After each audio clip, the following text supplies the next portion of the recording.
KPTV நேயர்களுக்கு வணக்கம். கண்டிப்பாக சப்ஸ்கிரைப் பண்ணுங்கள். பிடிச்சிருந்தா அந்த லைக் பட்டனையும் கிளிக் பண்ணுங்கள். வழக்கம் போல் நிறைய கமெண்ட்ஸும் கொடுங்க. தம்ப்நெயிலே பார்த்துருப்பீங்க, நான் இந்த நாட்டுடைய முதலமைச்சர் சிஎம்மான திரு விஜய் அவர்களை போய் சந்தித்ததை. நான் மட்டும் போகலை. ஆக்சுவலாக இது எப்படின்னா, எங்களுக்கு ஸ்டெப்ஸ் அப்படின்னு சொல்லி ஒரு டெலிவிஷன் யூனியன் இருக்குது. அதோடைய பிரசிடெண்ட்டாக திருமதி குஷ்பு சுந்தர் இருக்காங்க. ஜென்ரல் செக்ரட்டரியாக நான் இருக்கேன். அப்புறம் பாலேஸ்வர் அப்படிங்கிறவர் பொருளாளராக இருக்கார். இது ஒரு யூனியன். இதில் மாலினி, டிவி சங்கர்னா, இந்த மாதிரி நிறைய பேர் இருக்கோம். மதியொளி குமார்னு சொல்லிட்டு ஒரு பெரிய டீமு. இதில் கிட்டத்தட்ட ஒரு 500 ப்ரொடியூசர்ஸ் மெம்பர்ஸாக இருக்காங்க. இது பல ஆண்டுகளாக நடந்துக்கிட்டு வருது. ஸோ நாங்கள்லாம் போய் அவர் வந்தது எங்களுக்கு எவ்வளோ சந்தோஷம் அப்படின்னு சொல்லி அவரை பார்த்து ஒரு வாழ்த்து செய்தி சொல்லிவிட்டு அவருக்கு ஒரு மலர் கொத்தம் கொடுத்து, அதே மாதிரி எங்களுக்கு இருக்கக்கூடிய சில பிரச்சனைகளை கடிதம் மூலமாக அவர்கிட்ட வைக்கணும்னு ஆசைப்பட்டோம். ஸோ நாங்கள்லாம் அதை ஒரு முடிவெடுத்து, தமிழ்மணி அண்ணன் இன்றைக்கி இண்டஸ்ட்ரியில் ஒரு மூத்த கலைஞர். ஸோ அவரையும் சேர்த்துக்கிட்டு, ஏன்னா அவர் எங்களுடைய மெயின் ஃபவுண்டர்லேயே இருக்கார். ஸோ எல்லாருமா சேர்ந்து அவரை பார்க்குறதுக்காக போனோம். உண்மையிலே சொல்கிறேங்க, அந்த ரூம்குள்ளே என்டர் பண்ணி அவரை பார்த்த உடனே நிஜமாகவே எங்கேருந்து தான் அந்த உணர்ச்சி வந்ததுன்னு தெரில, கண் கொஞ்சம் கலங்குச்சு. ஏன்னா அந்த ரூம்குள்ளே நான் பல சீஃப் மினிஸ்டர்ஸை பார்த்துருக்கேன். காமராஜர் அவர்களை பார்த்துருக்கேன். அவர் குழந்தையின் தெய்வம் படத்தை பார்த்துட்டு, ரொம்ப நல்லா இருக்குது படம், சரி அந்த லல்லியை கூப்பிடுங்க அப்படின்னாரு. ஆக்சுவலாக நான் அப்போது பட்டுப்பாவோட சட்டை போட்டு அந்த பப்பிங்கிற கேரக்டரில் இருந்தேன், ரெட்டை ஜடை போட்டு. ஸோ அந்த போனி டைல் போட்டிருக்கு இல்லையா, அந்த குடுமி வச்ச போனி டைல் வரல அவருக்கு, அந்த குடுமி வச்ச பொண்ணை கூப்பிட்டுவாங்கன்னு. அப்போ தான் ஏவிஎம் செட்டியார் அவர்கள் சொன்னாங்க, இல்லை அது ரெண்டுமே இந்த ஒரே பொண்ணு தான். அப்படியா, அது எப்படி அப்படின்னு ரொம்ப இன்னசென்ட்டாக கேட்டார். அது இன்னும் எனக்கு பசுமையாக ஞாபகத்தில் இருக்குது. அதே மாதிரி அடுத்து அண்ணாதுரை அவர்களை சந்திச்சிருக்கிறேன், கலைஞர் அவர்களை சந்திச்சிருக்கேன், எம்ஜிஆர் அவர்களை சந்திச்சிருக்கிறேன். என்னுடைய மோஸ்ட் லவபிள் அக்கா அவர்களை சிஎம்மாக நான் ஜெயலலிதா அவர்களை அங்கே சந்திச்சிருக்கேன். நம்முடைய எக்ஸ் சிஎம்மான ஸ்டாலின் அவர்களையும் சந்திச்சிருக்கேன். அதே மாதிரி எக்ஸ் சிஎம்மான எடப்பாடி அண்ணனையும் அங்கே சந்திச்சிருக்கேன். இன்றைக்கி ஒரு மகன் ஸ்தானத்தில் இருக்கக்கூடிய விஜய் அவர்களை அங்கே பார்க்கும்போது உண்மையிலேயே ரொம்ப சந்தோஷமான ஒரு தருணம் அது.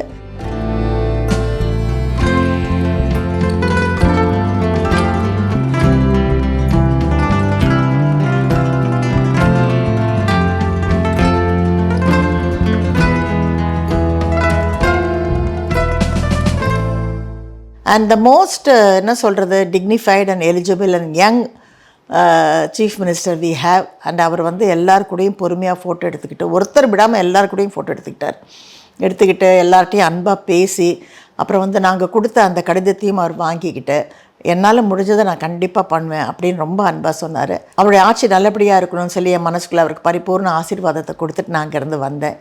அண்டு அடுத்து நாங்கள் ஐஎம்ஏ மினிஸ்டர் திரு ராஜ்மோகன் அவர்களையும் சந்தித்தோம். அண்ட் அவர் ரொம்ப ரொம்ப யதார்த்தமாக இருந்தார். இன்ஃபேக்ட் அவர் டிவிலலாம் கூட ஆக்ட் பண்ணியிருக்காராம். ரொம்ப யதார்த்தமாக கலகலன்னு பேசினார். அதுவும் ரொம்ப சந்தோஷமாக இருந்தது. ஸோ அவர்கிட்டையும் ஒரு கடிதத்தை கொடுத்துட்டு அப்புறமா நானும் குஷ்பு எல்லாரும் அவங்கவுங்க வீட்டுக்கு கிளம்பிட்டோம். நாங்கள் வெளியே வந்தபோது நிறைய பத்திரிகையாளர்கள் நிறைய கேள்விகளை கேட்டாங்க. எல்லாத்துக்கும் குஷ்பு பதில் சொன்னாங்க. பட் அதில் எனக்கு அவங்க கேட்ட பல கேள்விகளில் என் மனசுக்கு என்ன ஒன்று பட்டதுன்னா, எல்லாருமே கோயம்புத்தூர் விஷயத்தை நிறைய கேட்டாங்க. எஸ், நம்ம நாட்டில் நிறைய இந்த மாதிரி நடந்துகிட்டே இருக்குது. பட் அதுக்காக உடனே கவர்மெண்ட்டை சரியில்லை அப்படின்னு சொல்கிறது என்னை பொறுத்த வரைக்கும் அது கரெக்டாக படலை. ஏன்னா ஒரு இடத்துல ஒரு பாலியல் குற்றம் நடக்குது அப்படின்னா, அது ஏதோ ஒரு ஊரில் எங்கேயோ நடக்குது. ஆனால் ஒரு அரசியல்வாதி பாலியல் குற்றம் பண்ணால் அதை உடனே நம்ம கேட்கணும். ஏன்னா எல்லாம் தெரிஞ்ச ஒரு மனிதன் செய்கிறது. ஆனால் எங்கேயோ ஒரு மூலையில் நடக்கும்போது நம்ம உடனே அதை 24 ஹவர்ஸில் கண்டுபிடிச்சி அவங்களுக்கு தண்டனை கொடுத்தாங்கல்ல, அதை நம்ம கண்டிப்பாக பாராட்டணும். அந்த குழந்தையுடைய பேரண்ட்ஸ்க்கு எவ்வளோ வேதனை இருக்கும். அதுக்கு நம்முடைய அனுதாபம் பரிபூர்ணமாக இருந்தாலும், அந்த குழந்தையோட குடும்பத்துக்கு தேவையானதை உதவிகள் செய்தாலும், இந்த மாதிரியான விஷயங்கள் நடக்கக்கூடாதுன்னா பேரண்ட்ஸ் தான் ரொம்ப ஜாக்கிரதையாக இருக்கணும்னு நான் ஃபீல் பண்ணுறேன். எடுத்த உடனே போலீஸ் மேலேயும் அவங்க மேலேயும், ஏன்னா போலீஸ் தவறு பண்ணால் போலீஸை சொல்லலாம், கவர்மெண்ட் தவறு பண்ணால் கவர்மெண்ட்டை சொல்லலாம். ஆனால் 2 பேருமே இல்லாமல் ஏதோ ஒரு சாதாரண மனிதன் ஒரு என்ன சொல்கிறது, ஒருத்தன் மிருகம் மாதிரி நடந்துக்கிறதுக்கு நம்ம எப்படிங்க உடனே நம்ம கவர்மெண்ட்டை குத்தம் சொல்கிறது, அது தப்புன்னு என்னுடைய கருத்து. அண்டு இந்த மாதிரியான குற்றங்கள் வளராமல் இருக்கணும்னா நாட்டில் கண்டிப்பாக பெற்றோர்கள் தன்னுடைய பிள்ளைகளை சின்ன வயசுலேருந்தே நல்லபடியாக அவங்களுக்கு நல்ல விஷயங்களை சொல்லி ஹெல்த்தியாக அவங்கள வளர்க்கணும். ஆனால் வர வர பார்த்திங்கன்னா இந்த மாதிரி என்ன சொல்கிறது, கொஞ்சம் ஏழைகளாக இருக்கக்கூடிய குடும்பத்தில் ஆண்கள் வந்து நிறைய குடிக்கு வந்து அடிமையாகிறாங்க. அப்படி குடிக்கும் ட்ரக்ஸுக்கும் வந்து ஒரு ஈஸி லைஃபுக்கும் அடிமையாகிற அவங்க வீட்டில் இருக்க பெண்களையே வந்து போட்டு பயங்கரமாக அடிக்கிறாங்க. எங்கள் வீட்டிலேயே எடுத்துக்கோங்களேன், உதவி செய்ய வராங்க, எங்கள் வீட்டு வேலையில் ஹெல்ப் பண்ணுறாங்க. ஆனால் அவங்க முகமெல்லாம் வீங்கி வராங்க. ஏன் என்ன பிரச்சனை கேட்டால் நைட்டு அவர் ஆட்டோ ஓட்டிகிட்டு வந்து குடிச்சிட்டு அடிச்சிட்டாரு அப்படின்னு சொல்கிறாங்க. ஸோ மனசில் கேட்கவே வருத்தமாக இருக்குது. ஏம்மா நீ இதை கம்ப்ளைண்ட் பண்ணக்கூடாதான்னு. எப்படிங்க பண்ணுறது, குழந்தைங்க இருக்காங்க. ஸோ பெண்களும் வந்து இதை வந்து என்ன சொல்கிறது அட்ஜஸ்ட் பண்ணிட்டு போகிறாங்க.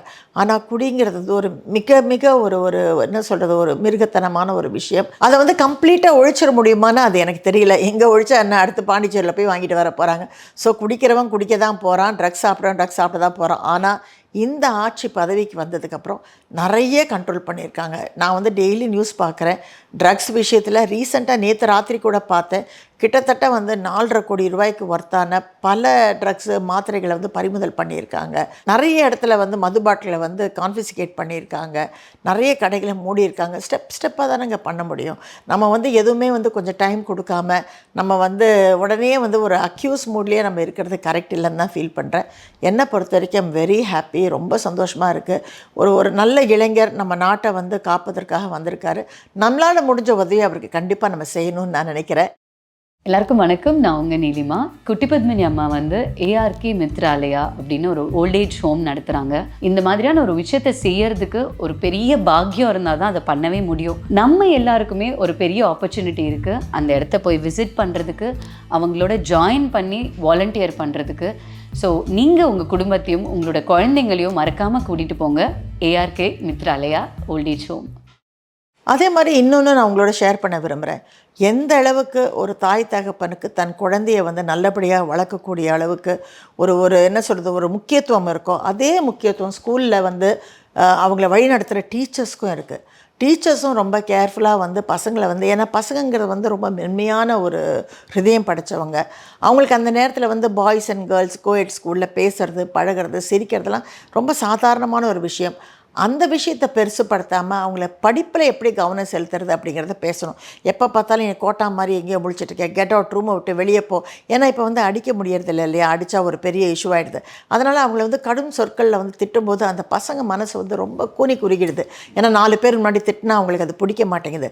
ஸோ டீச்சர்ஸ் தான் அவங்கள தட்டி கொடுத்து அவங்களுக்கு நல்ல விஷயத்த சொல்லி, நீ தப்பான வழியில் போனால் உன் வாழ்க்கை சீரழிஞ்சிடும், உன் வாழ்க்கை வந்து அழிஞ்சே போயிடும், நீ வந்து ஒரு ப்ரிசனில் தான் போய் எண்ட பாவங்கிறத முதல்ல இருந்தே அவங்களுக்கு அந்த பயத்தையும் அந்த பொறுப்புணர்ச்சியும் கொடுக்கணும்னு நான் நினைக்கிறேன். கிட்டத்தட்ட ஒரு 2 வருஷத்துக்கு முன்னாடி அப்போ வந்து நமது சிஎம் அவர்கள் கட்சியை ஆரம்பிக்க போகிறாங்கங்கிற நியூஸ் கூட வெளியில் வரல. பட் நான் அப்போவே அவரை பற்றி சில விஷயங்கள் பேசியிருந்தேன். அந்த ஒரு வீடியோ நான் இங்கே உங்களுக்காக லிங்க்கில் போடுறேன், அதையும் பாருங்கள். விஜய் வந்து பாலிடிக்ஸில் வரப்போகிறாரு, அதை பற்றி நீங்கள் என்ன நினைக்கிறீங்க அப்படின்னு நிறைய பேர் கேட்டிருக்கீங்க. ஏன் வரக்கூடாதுங்க, எதுக்காக வரக்கூடாது? உங்களுக்கெல்லாம் சவுத்தில் இருக்கிறது மட்டும்தான் தெரியுது. நார்த்தில் எவ்வளோ ஸ்டூடெண்ட்ஸ் வந்திருக்காங்க தெரியுமா? எவ்வளோ பேர் ஸ்டூடெண்ட்ஸ் வந்து இன்றைக்கி இந்த ஆட்சி நல்லபடியாக நடக்கிறதுக்கு நம்ம எல்லாருமே உறுதுணையாக இருந்து அவருக்கு வந்து முடிஞ்ச அளவுக்கு சப்போர்ட் பண்ணணுன்னு என்னுடைய இந்த யூடியூப் ஃபாலோவர்ஸை நான் கேட்டுக்கிறேன். Love you all, take care. For more such exclusive contents, do subscribe this channel and click the bell icon.